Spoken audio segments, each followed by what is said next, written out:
Good morning, Molweni. Annyeonghaseyo. Welcome and welcome back to my YouTube channel. If you're a newbie, welcome. I hope I'll be able to keep you around.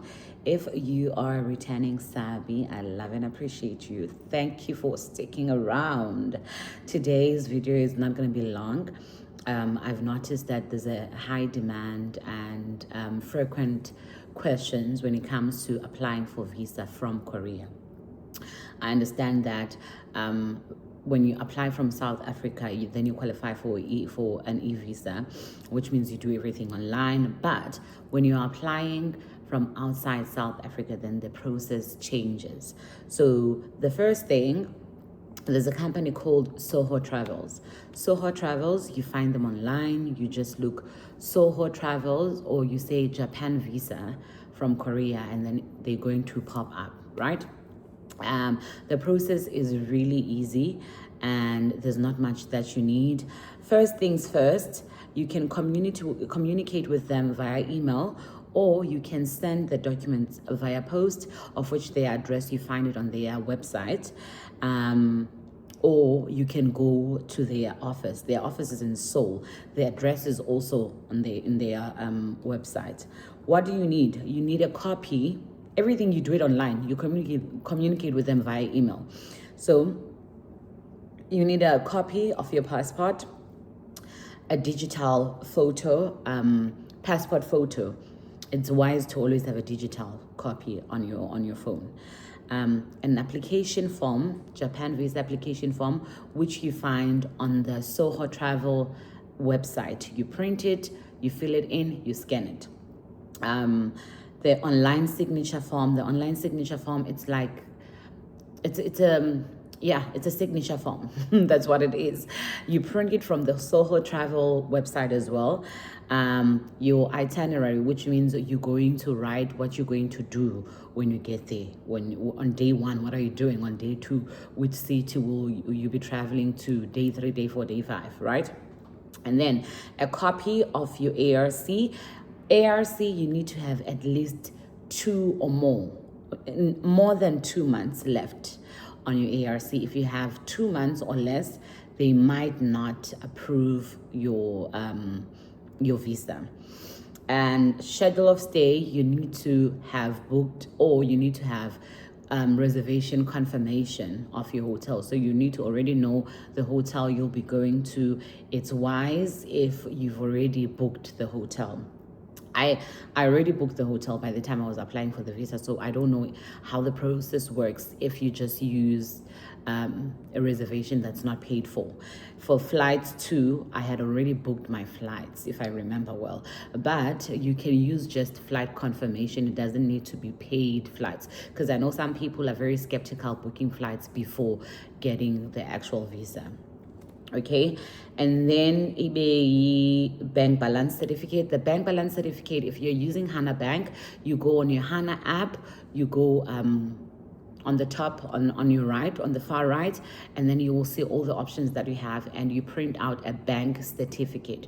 The bank certificate must reflect a minimum of 3 million won, and by the time you print that, it needs to be within 3 days of applying for the visa. So let's say you're planning to apply for your visa on Friday, you need to at least print out the bank certificate on Thursday or on Wednesday, right?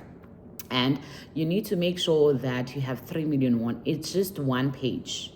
So recently, Hana Bank doesn't allow for you to print out your bank certificate or your bank statement for security reasons. But what you can do is you can download it on your phone, or you can open it from your phone. It needs your your date of birth to open it, and then take a screenshot and then email it to yourself or email it to Soho Travel, right?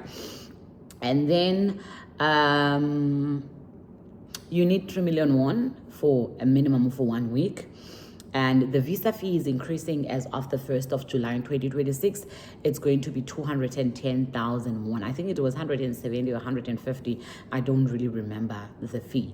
And you need to apply at least 1 month or 2 weeks before departure, right? Yeah, that's about it. Those are the documents that you need: passport copy, digital photo, application form, which you find online on the Soho Travel website. Online signature, same thing. ARC copy, schedule of stay, which is your hotel details, flights. Both these flights and your hotel, they don't need to be confirmed, but it's best to confirm everything so that it can be easy for you to get your visa. And bank certificate, and you need to have 3 million won on your account. The visa fee has increased. It's 210,000 won starting from tomorrow, which is the 1st of July. And you need, what else do you need?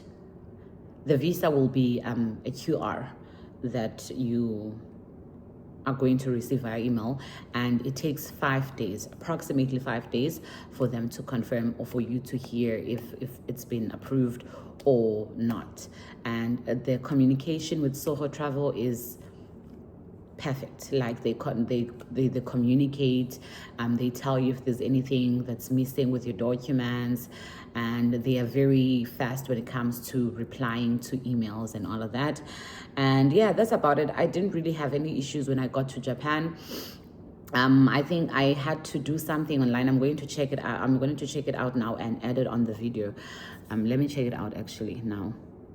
So, before departure, I did it before I got on the plane because I knew I was not gonna have reception.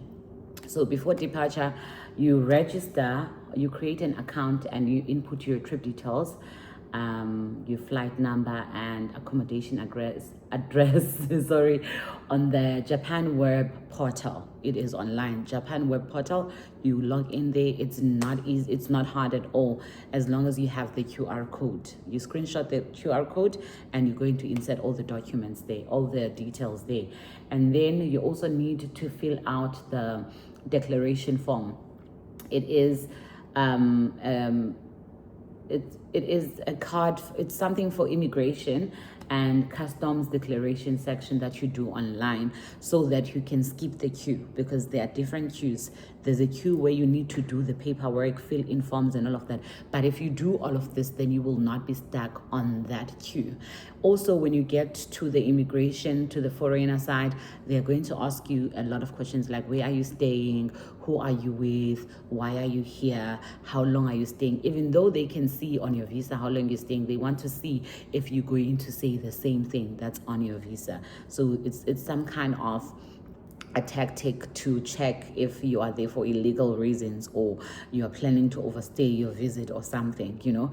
And then you save your QR code, you keep it on the front, like it must be on your favorite, so that it's easily accessible.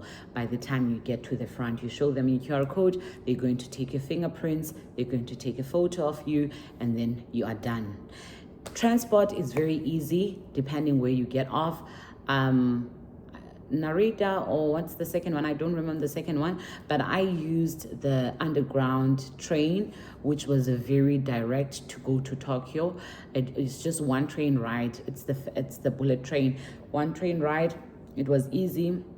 You just do your Suica, you download your Suica on your Apple, and you load it with Apple Pay, and you just tap it there and you travel with your Suica. It's really easy. But if you don't have the Suica card, or you haven't registered your Suica card, you can just buy a ticket from the machine and then go through the gates and get your train. It's very easy to travel. People make it look like it's so hard, more especially if you don't have a checked-in bag. I didn't have a checked-in bag. I just had my carry-on, so it was easy for me. The whole process was easy.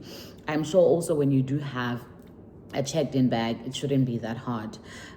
Also, there are signs at the airport that makes it easiest for you to travel. Also, Google Maps. Google Maps is your friend when you are in Japan. Google Maps tell you where to go, how to get there, platform numbers, train numbers. It tells you door numbers, that the door number that's going to, where you're going to get off closer to the exit. You get, so it's very easy to travel there.